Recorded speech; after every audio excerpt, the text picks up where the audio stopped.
a session at 6 p.m. last night. After 2 minutes, I became aware of the sound of a bird. I noted it as listening. The teacher says, "Did you hear the bird on the rising or the falling breath?" I didn't notice. Please do better.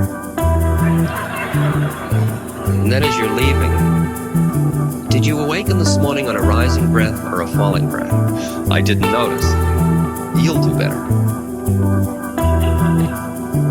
So you start from the minute you wake up, rising, falling, and you do it until finally there's just the breath. It's quite extraordinary what happens. I won't go into it because that's the advanced course, but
spiritual materialism would get me all the time. I'd go to the teacher and I'd say, "I'm feeling such peace. Thank you so much for sharing this method. I feel the peace I've always wanted to feel. I finally feel what it was. I'm happy. Thank you." And he'd say, "That's very fine. Now go back and follow your breath." You don't get caught in any of the experiences along the way. But I kept trying to be holy, and I followed the methods, and I did get lots of experiences, and I got really high a lot of the time. And I thought everybody wanted me to be high, so I really worked to stay high for everybody else. Because I'd come to give a lecture, and I'd try to be very high. And everybody would go out and say, "Boy, he makes me high." I'd say, "See?" And then I go back to my hotel room. See, it'll be like a balloon that deflates. And I'd still have to deal with my depressions and my horniness and my anger and all that stuff. And the way I was getting high was sort of treating what I had grown up as this physical, psychological being, as somehow some kind of grotesque joke or error somebody had made. And that if I was who I should be, I would be divine.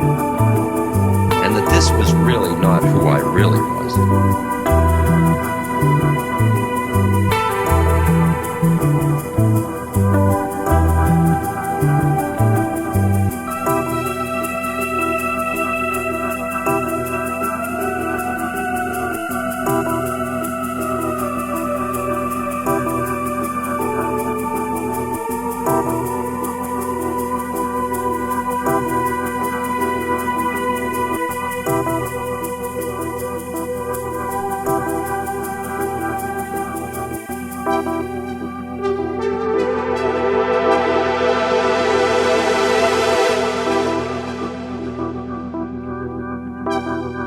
And my greed and anger and lust and all those things were clearly failures. And that if I was good in pushing all that away, I would become holy.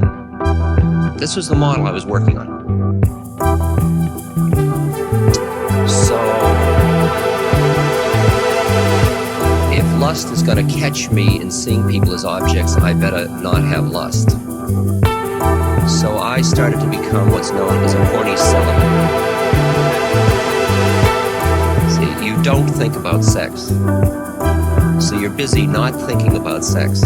It's not exactly freedom, but it's... I didn't think about it. It's like giving up smoking.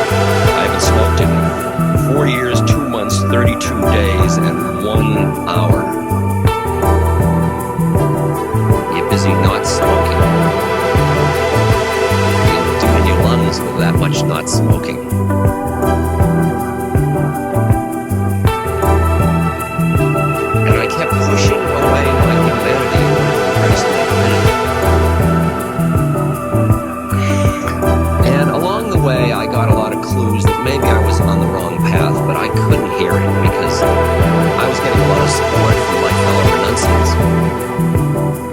because they were giving up everything.